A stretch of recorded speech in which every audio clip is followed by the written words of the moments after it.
तुम भी झुककर बैठते हो, तुम्हारी प्रॉब्लम पोस्चर में है। बाद में तुम्हारी बॉडी और तुम्हारा कॉन्फिडेंस लेवल अपने आप कम होगा।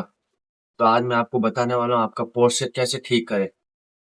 गलत पोस्चर से सिर्फ आपकी बैक पेन नहीं होती, बल्कि आपकी पर्सनैलिटी भी खराब लगती है। पर्सनैलिटी खराब लगने से आपका कॉन्फिडेंस लेवल खराब हो जाता है।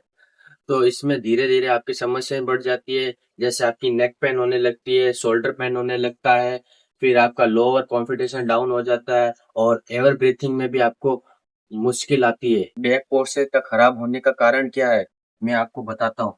जब भी आप किसी टेबल पे बीच में बैठते हो, तो आप बैठते हो तो ऐसे झुक के बैठते हो। झुक के कभी भी नहीं बैठना है। झुक के बैठोगे आपके नेक में दर्द होगा, आपके पीठ में खड्डा पड़ जाएगा। और आप जब भी चलते हो तो ऐसे झुक के चलते हो, कंधे को ऐसे झुका के चलते हो। ऐसे भी आपको नहीं चलना है। रात को सोते वक्त पेट के बल सोते हो और इससे पूरा सिकुड़ के सोते हो, जिससे आपकी पोस्चर भी खराब हो सकता है। तो टेंशन मत लो, बैक पोस्चर को ठीक करने का आसान तरीका और सॉल्यूशन मैं बताने जा रहा हूँ। पोस्चर ठीक करने की पहली एक्सरसाइज है, आपको एक दीवार लेनी है। दीवार के सारे आपके हिप को सटा के रखना है, बैक को भी सटा के रखना है, फिर सीट को सटा के रखना है, फिर हाथों को सटा के रखना है। अपनी कमर को सीधा बाहर निकालते हुए, ठीक है। फिर आंखें बंद करके ब्रीथ इन, ब्रीथ आउट, ब्रीथ इन, ब्रीथ आउट, ब्रीथ इन, ब्रीथ आउट। ये आपको 1 से 2 मिनट तक करनी है। इसके 2-3 सेट मारने हैं आपको। दूसरी एक्सरसाइज है आपकी डेड हैंग। डेड हैंग के लिए आपको कोई पोल ले लेना, कुछ दीवार ले लेनी है, उस पे से हैंग करना आपको। हैंग करोगे तो आपकी पीठ एकदम सीधी हो जाएगी, आपके पूरे मसल्स रिलैक्स हो जाएंगे। जिसको आपको 1 से 1.5 मिनट तक करना है और 3 सेट के साथ करना है। ऐसे आपको लटकते रहना है, ऐसे स्ट्रेच के साथ। तीसरी एक्सरसाइज है आपकी रिवर्स प्लैंक। रिवर्स प्लैंक के लिए क्या करना है, आपको जमीन पर बैठ जाना है। बैठने में पैरों को आगे की तरफ सीधा रखना है। हाँ, पैरों को ऐसे रखते हुए ऊपर ऐसे जाना है, स्ट्रेच करना है आपको। आपकी बैक और सब कंट्रोल होगी। आपकी सारी पीठ का दर्द सारा कंट्रोल रख करके आपके पोस्चर को सही करने में मदद करेगी। तो गाइस, तीसरी एक्सरसाइज है आपकी, ये मैं पीछे, आपको सिर के पीछे हाथ रखना है, फिर ऐसे पीछे की तरफ आगे की तरफ स्ट्रेच करते हुए पीछे स्ट्रेच करना है।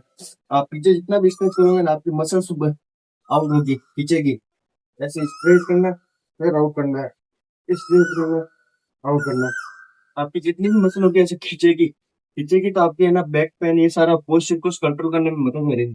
चौथी एक्सरसाइज है शोल्डर रोल। शोल्डर रोल के लिए आपको हाथों को ऐसे करना है, कमर को सीधा रखते हुए अपने शोल्डर को क्लॉकवाइज 15 से 20 बार क्लॉकवाइज घुमाना है, और 15 से 20 बार एंटी क्लॉकवाइज घुमाना है, ठीक है।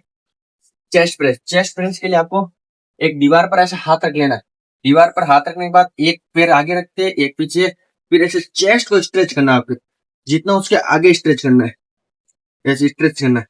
फिर उसी तरह दूसरे हाथ को ऐसे आप पीछे रखते हुए एक पैर को आगे एक पैर को पीछे ऐसे स्ट्रेच करना है। एक्सरसाइज के साथ साथ आपको सिटिंग पोज को भी सुधारना है। जब भी आप चेयर पर बैठे हैं, कहीं पे भी बैठे हैं, तो आपको सिटिंग पोज को ध्यान में रखते हुए आपके पेट को आगे रखते हुए ऐसे सीधा आराम से बैठना है, रिलैक्स होकर बैठना। आपको ना कि ऐसे झुक कर बैठना है। झुक कर बैठने से आपका कॉन्फिडेंस लेवल कम होता है। बैक को सीधा रखे, फिर मोबाइल चला रहे हैं तो मोबाइल को अपनी कमर को सीधा रखें, ऐसे उसके लिए ऐसे झुके नहीं। मोबाइल को सीधा रखते हुए ऐसे चलाइए आप। ऐसे चलाएंगे तो आपको बैक में अभी कभी भी पेन नहीं होगा, आपकी पोजिंग भी सही रहेगी। और आप एक दूसरी, आप जब भी वॉकिंग करें या कहीं पे भी चले तो ऐसे झुक के ऐसा नहीं चलना। आपको ऐसे पीठ को सीधा रखते हुए, कमर को सीधा, चेस्ट को बाहर की तरफ, ऐसे भी नहीं कि ऐसे बहादुरों की तरह, ऐसे नहीं। आपको ऐसे सीधा, पेट को सीधा, फिर ऐसे करते हुए सीधा से चलना है आपको गाइस। पोस्चर कंट्रोल होने में मदद मिलती है। आप जब तक एक्सरसाइज से तो आपका पोस्चर कंट्रोल होगा, जब तक आप दिमाग से काम नहीं लोगे तब तक आपका पोस्चर कंट्रोल नहीं हो सकता। अरे ले ले, ठीक है, बोलो। बस 5 मिनट ये रोज एक्सरसाइज करके आप अपने पोस्चर को ठीक कर सकते हैं। अगर तुम कॉन्फिडेंस और स्ट्रांग होना चाहते हो तो आज से अपना पोस्चर ठीक करना शुरू कर दो, क्योंकि पोस्चर ठीक नहीं होगा जब तक आप। तो लाइक सब्सक्राइब जरूर करना guys. Thank you for watching.